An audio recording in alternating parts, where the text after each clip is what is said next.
ونستغفره ونؤمن به ونتوكل عليه ونعوذ بالله من شرور أنفسنا ومن سيئات أعمالنا من يهده الله فلا مضل له ومن يضلله فلا هادي له ونشهد أن لا إله إلا الله وحده لا شريك له ونشهد أن سيدنا ونبينا ومولانا محمدا عبده ورسوله إمام المشرقين وإمام المغربين رسولا مكيا مدنيا هاشميا قريشيا كروبيا روحانيا ريحانيا نبيا تقيا نقيا وليا ذريا شمسيا قمريا بدريا بشيرا نذيرا وصلى الله تعالى عليه وعلى آله وسلم تسليما كثيرا كثيرا أما بعد فأعوذ بالله من الشيطان الرجيم بسم الله الرحمن الرحيم رب أني مسني الضر وأنت أرحم الراحمين حضرت ایوب علیہ السلام نے اللہ تعالیٰ سے دعا فرمائی کہ اے باری الہ اے میرے پروردگار مجھ کو ایک بیماری لاحق ہو گئی ہے مجھے ایک تکلیف پہنچی ہے اور تو رحم کرنے والا بہت ہی زیادہ رحم کرنے والا ہے صدق اللہ مولانا العظیم محترم بھائیوں دوستوں بزرگوں حضرت ایوب علیہ السلام کا واقعہ آپ کے سامنے عرض کیا جا رہا ہے حضرت ایوب علیہ السلام کا واقعہ گزشتہ جمعہ کو شروع کیا گیا اس لیے کہ اس واقعے کے اندر ہمارے لیے بہت ساری عبرتیں ہیں نصیحتیں ہیں اس واقعے کے اندر ہمارے لیے بہت سارے درس ہیں چونکہ آج کے زمانے میں ہم دیکھتے ہیں کہ آدمی پر ہر قسم کی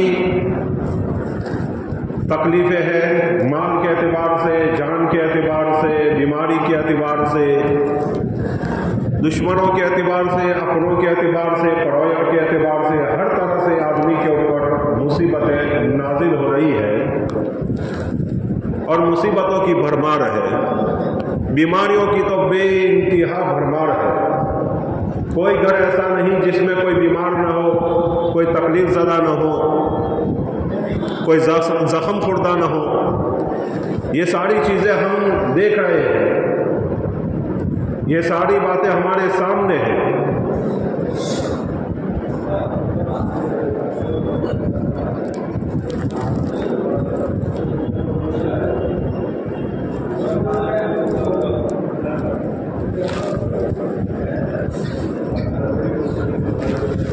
قسم کی تکلیفیں ہمارے سامنے ہیں تو اس واقعے کو سننے سے اور اس پر عمل کرنے سے ہمیں صبر کی توفیق نصیب ہو جاتی ہے شکر کی توفیق نصیب ہو جاتی ہے اور ہمیں ایک راہ عمل ملتا ہے کہ ہم زندگی ہم کس طرح گزاریں اگر مصیبت میں ہے تو تکلیف میں ہے تو کیسے ہم اپنے آپ کی زندگی گزاریں اپنے آپ کو کیسے ہم آگے بڑھائیں الغرض حضرت ایوب علیہ السلام کا واقعہ آپ کے سامنے عرض کیا جا رہا ہے حضرت ایوب علیہ السلام جزیرۃ العرب کے رہنے والے تھے آج کل وہ عمان ہے عمان بھی کہتے ہیں عمان بھی کہتے ہیں عمان کے اندر ایک بندرگاہ ہے سلاسل اسی جگہ حضرت ایوب علیہ السلام رہا کرتے تھے اور یہ تاریخ کے اوراق جب ہم کھنگالتے ہیں اور اس کے نشیب و فراز کو دیکھتے ہیں اس کے مقدمات کو ہم دیکھتے ہیں تو ہمیں یہی معلوم ہوتا ہے کہ حضرت ایوب علیہ السلام عمان ہی میں رہا کرتے ہوں گے کیونکہ حضرت ایوب علیہ السلام حضرت لوط علیہ السلام کے نواسے تھے ان کی بیٹی کے لڑکے تھے اور حضرت لوط علیہ السلام اسی علاقے میں رہتے تھے اور بحر مردار جو ہے وہ عمان اور اسرائیل کے بارڈر پر جو بحر مردار ہے کہ یہ لوگ لواطت کرتے تھے گندا کام کرتے تھے لڑکوں کے ساتھ اللہ تعالیٰ کی طرف سے عذاب آیا تو زمین کو اوپر اٹھایا اور پھر اللہ تعالیٰ نے فرشتے کو بھیجا، فرشتے نے اس زمین کو نیچے پھینکا اور وہ اندر دھس گئی اور اوپر سے پتھر ڈالے گئے۔ آج بھی وہ پتھر جو اللہ تعالیٰ کی طرف سے گرے تھے، اللہ تعالیٰ کی طرف سے ان پر برسائے گئے تھے، آج بھی ایسے پتھر جو آگے سے آنے والے ہوتے ہیں، وہ ایک چھڑا ہوتا ہے، ایسے پتھر آج بھی ملتے ہیں۔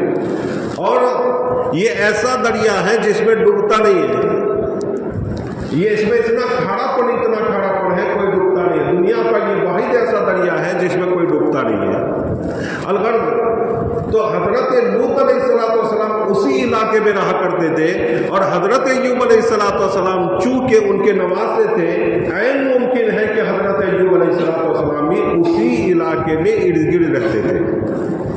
حضرت ایوب علیہ السلام کو اللہ تعالیٰ نے بہت کچھ فراوانی دی تھی، بڑے زمیندار تھے، منتہائی نظر تک ان کی زمین تھی، اتنی زیادہ زمین تھی، اتنی لمبی زمین تھی، اتنی چوڑی زمین تھی کہ کئی پہاڑ ان کی زمینوں میں آتے تھے، اور مویشی، گائے، بھینس، بکریاں، بہت کچھ تھی، منتہائی نظر تک، جہاں آدمی کی نظر نہ پہنچے وہاں تک یہ ساری چیزیں تھیں۔ اللہ نے ہر قسم کی پراپرٹی سے ان کو نوازا تھا، ان کو بڑا زمیندار بنایا تھا، اللہ نے مالداری عطا فرمائی تھی۔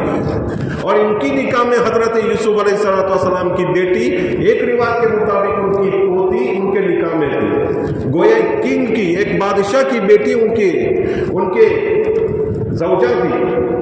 ذرا سوچیں اللہ تعالیٰ نے کتنی نعمتوں سے ان کو نوازا ہوگا۔ خود نبی ہے اور نبی کی بیٹی ان کی زوجہ ہے، اللہ نے 7 بیٹے اور 7 بیٹی عطا فرمائی تھی، زمین وغیرہ تو سب کچھ تھا، یعنی اللہ تعالیٰ نے ہر قسم کی آرام ان کو نصیب فرمایا تھا۔ لیکن آرام نصیب ہو گیا، روپے نصیب ہو گئے، مال پراپرٹی نصیب ہو گئی، اولاد نصیب ہو گئے، محلات نصیب ہو گئے، تمام قسم کے اس زمانے کی جو آشائشیں تھیں وہ سب کچھ ان کو نصیب ہو گئی، تو اللہ کو بھول نہیں گئے۔ آج کے زمانے میں ہم دیکھتے ہیں کہ ذرا سے کسی کے پاس روپے آ گئے تو اللہ کے احکام کو چھوڑنے لگ جاتے ہیں، اللہ کی نافرمانی میں مبتلا ہو جاتے ہیں، قسم کی برائیوں میں مبتلا ہو جاتے ہیں، زنا میں مبتلا ہو گئے، فلموں میں مبتلا ہو گئے، ادھر ادھر کی لغویات میں مبتلا ہو گئے۔ اللہ روپے آزمائش کے طور پر بھی کبھی کبھی دیتا ہے، تو آدمی جب نافرمانی کرنے لگتا ہے تو اللہ تعالیٰ پھر اپنی ڈوری کھینچ لیتا ہے، اور پھر اللہ تعالیٰ ان کو کنگال کر دیتا ہے۔ آج دیکھیں ہمارے معاشرے کے اندر بے تحاشا خرچے ہو رہے ہیں، بے تحاشا فضول خرچہ ہو رہے ہیں، فضول خرچہ عام ہو چکی ہے۔ حدیث پاک میں آتا ہے جس قوم میں فضول خرچی عام ہو جائے گی اللہ تعالیٰ اس قوم کو کنگال بنا دے گا۔ اور یہ سب کچھ ہم دیکھ رہے ہیں کہ لوگ قرضوں پر قرض لیتے جا رہے ہیں، اور سود تو عام ہوتا جا رہا ہے، سود تو عام ہوتا جا رہا ہے۔ میں 3-4 سال سے آپ کو بتا رہا ہوں کہ کتنی ہی عورتیں ایسی ہیں جو یہ سنستان والے لوگ آتے ہیں، یہ باہر سے لوگ آتے ہیں، ان کے پاس سے قرضے کے طور پر سود کے اوپر پیسے لیتے ہیں، اور پھر وہ اس میں مبتلا ہو جاتی ہے، اس میں پھنستی جاتی ہے۔ کچھ عورتوں کی رپورٹ ایسی سامنے آئی کہ جو وہ زنا کرانے پر مجبور ہو گئی، کیونکہ سارے نمبرات ان کے پاس ہیں۔ ان کو کچھ کرنا ہو تو یہاں نہیں، بڑوڑا جانا پڑتا ہے۔ اب پرائے شہر میں جا کر آدمی کیا کرے، کیا ہو جائے کچھ پتہ نہیں، کچھ گارنٹی نہیں، اور کیا کچھ ان کے ساتھ ہوتا ہوگا کوئی گارنٹی تھوڑی ہے۔ تو یہ سب کچھ ہو رہا ہے، کیوں ہو رہا ہے؟ فضول خرچی۔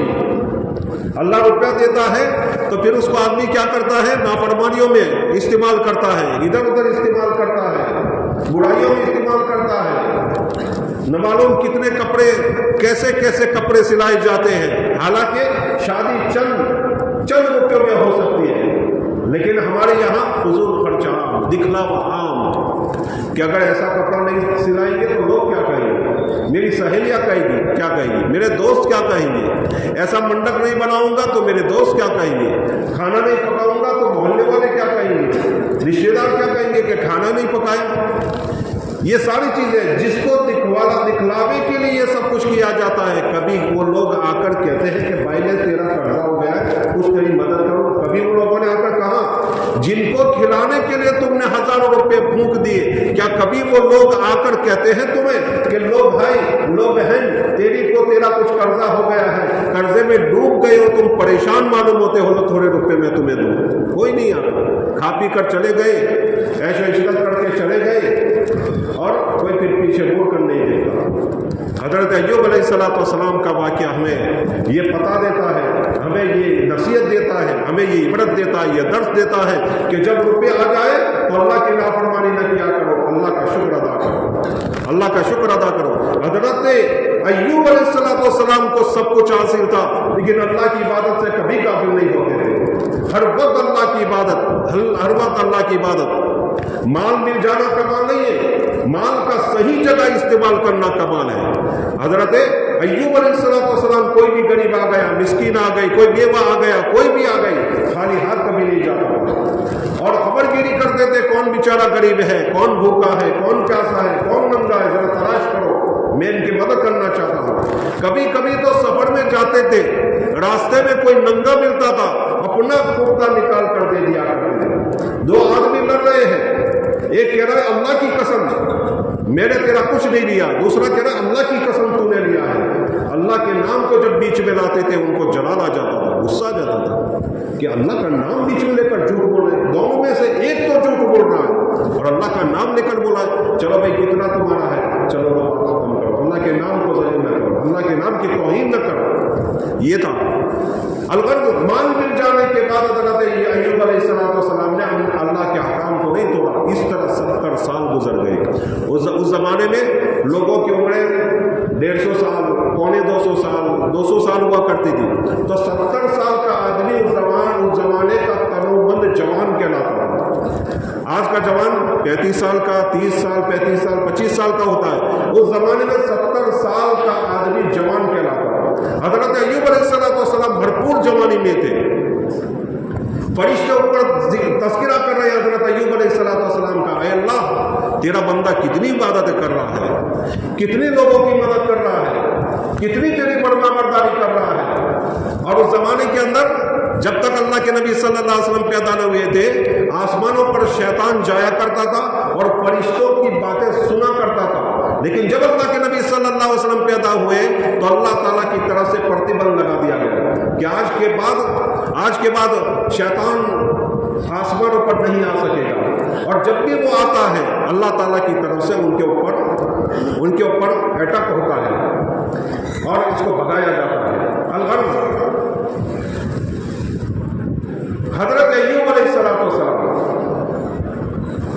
ان کا ذکر ہو رہا ہے آسمانوں میں، شیطان اوپر جاتا، جب ذکر سنتا، تعریفیں سنتا تو اس کے دل میں جلن ہوتی کہ میں تو لوگوں کو گمراہ کرنے کے لیے گیا ہوں، میں نے تو اللہ تعالیٰ کو چیلنج دیا ہے کہ تیرے بندوں کو میں گمراہ کروں گا، کفر و شرک میں مبتلا کروں گا، عبادتوں سے روکوں گا، اور ایوب کی تو اوپر تعریف ہو رہی ہے۔ اللہ کے سامنے حاضر ہوا اور کہنے لگا کہ اے باری رہا ایوب تیری عبادت کر رہا ہے اس وجہ سے کہ تو نے بہت فراوانی دی ہے، مال دیا ہے، پراپرٹی دی ہے، زمین دی ہے، سب کچھ دیا ہے، بیوی بچے دیے ہیں، محلات دیے ہیں، اس لیے وہ تیری فراوانی سے عبادت کرتا ہے۔ اگر یہ سب کچھ نہ ہو تو وہ تیری کبھی بھی شکر گزاری اور کبھی بھی تیری عبادت نہ کرے گا۔ اللہ تعالیٰ نے کہا کہ تو چاہتا کیا ہے؟ کہا کہ اس کے مال و دولت کے اوپر مجھے، اس کے بیوی بچوں کے اوپر مجھے 10 طرف دے دو۔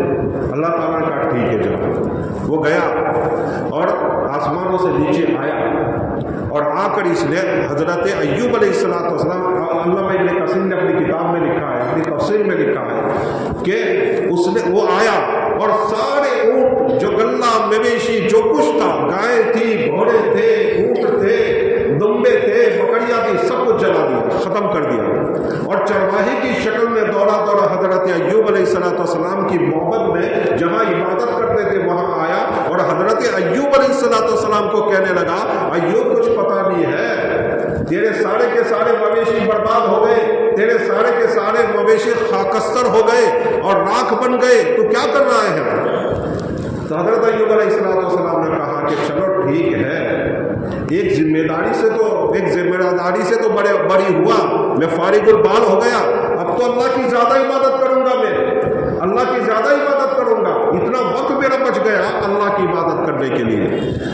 اب وہ مایوس ہو گئے. پھر وہ تلاش کرنے لگا کہ کیا کیا جائے.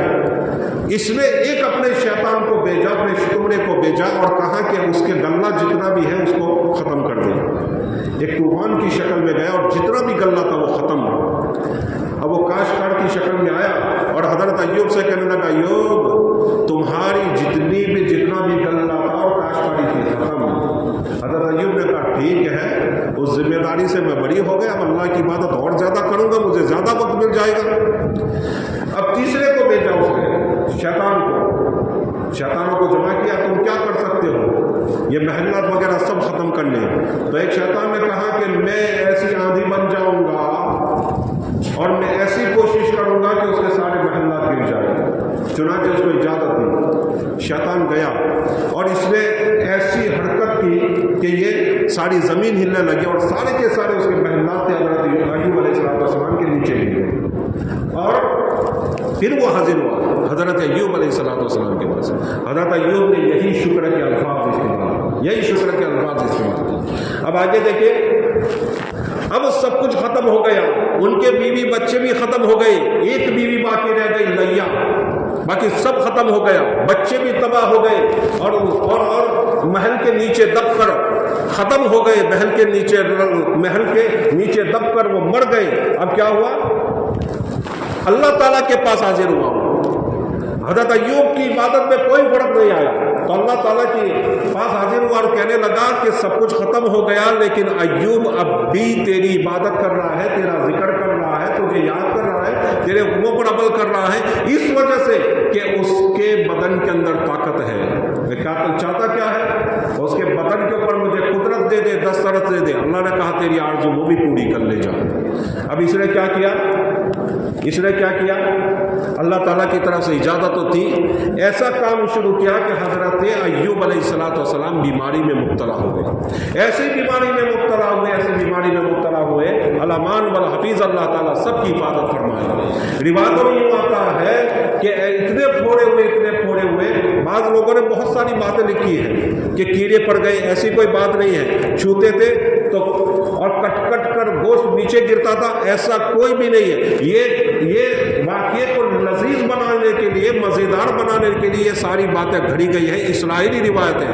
البتہ حضرت ایوب علیہ السلام کو ایسی بیماری تھی کہ بدن کے اندر سوئی رکھنے کی بھی جگہ نہیں تھی. پورے بدن کے اندر حضرت ایوب علیہ السلام کو بیماری لگ گئی. اللہ تعالیٰ ہم سب کی بیماریوں سے حفاظت فرمائے. کیسی کیسی بیماریوں میں لوگوں کو مبتلا ہے. اس لیے روایتوں میں آتا ہے، مستند کتابوں میں ہے کہ آدمی کو روزانہ 3 مرتبہ صبح، روزانہ 3 مرتبہ شام کو دعا کرنی چاہیے. اللہم انی اسألک العافیہ ودوام العافیہ والشکر علی العافیہ.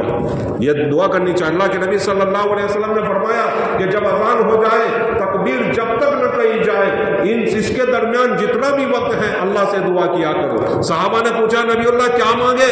اللہ کے نبی صلی اللہ علیہ وسلم نے فرمایا عافیت مانگو. تو اس زمانے میں، آج کے زمانے میں عافیت مانگنا بہت ضروری ہے. ایسے وسائل پیدا ہو گئے ہیں جس سے آدمی کبھی بھی کسی مصیبت میں مبتلا ہو سکتا ہے. اس لیے آدمی کو ہر وقت ایسی دعائیں کرنی چاہیے جس سے آدمی کو عافیت ملتی رہے.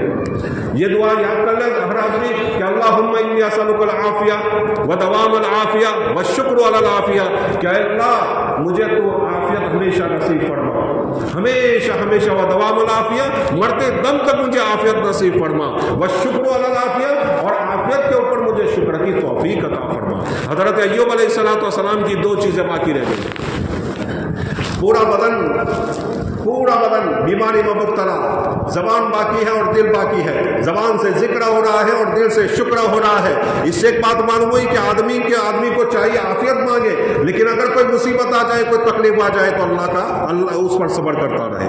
حضرت ایوب علیہ السلام صبر کر رہے ہیں، شکر کر رہے ہیں اور اللہ تعالیٰ کی عبادت کر رہے ہیں. اب دیکھیں، اللہ کسی کو برا دین نہ دکھاوے، کسی کو اللہ برا دین نہ دکھاوے. جب برے دین آتے ہیں نا، اچھے چلے جاتے ہیں، اچھے